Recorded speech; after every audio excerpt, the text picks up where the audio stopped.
Hello again, everyone. I'm just here doing my reflection for our section 7 or module 7. Um, this one was really interesting. I liked working with the online thing. It was pretty neat. But anyways, I need to get to my first question. The first question was, do we think that online learning should be for K through 12?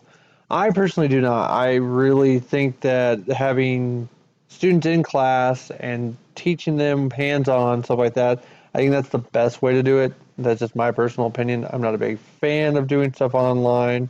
Obviously, I'm doing this class online, and I'm doing all my college through online because that's the best way I could do it. Um, Obviously, if I could afford it and I lived closer to Hayes, I'd probably just be an actual student, but I can't. Um, I, I feel like there's so much that students could actually learn more in class than out of class. Um, I know it's like this stuff, I can get this done today. It's Monday already and be done with school for a week. I mean, normally you should be in class every single day. So I don't feel like you should. But if you're going to do it, I feel like there needs to be big parameters for it. Um, I feel like that students should have at least a proctor or someone there when they take quizzes or something like that. That way they don't cheat, other things like that. But once again, I don't agree with it, but it's up to everyone else. Um, I don't think that students should have to take an online course. I know students here in our district, there's a couple of them that have.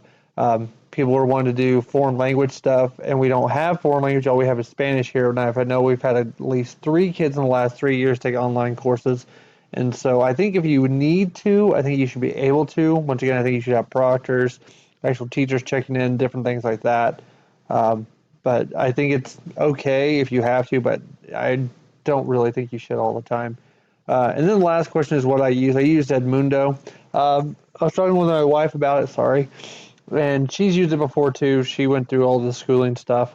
It was pretty easy. I made a short quiz. I hope you guys can open it. I hope I didn't mess it up too much. But anyways, I thought it was super cool, super easy. There's a lot of things you could do on there, invite a bunch of people. I thought it was great. So I hope everyone else had a really good, easy time with this, and I hope everyone else has a good week. I know next week is spring break, so we don't have to do school. So good luck with that, and have a good break, guys.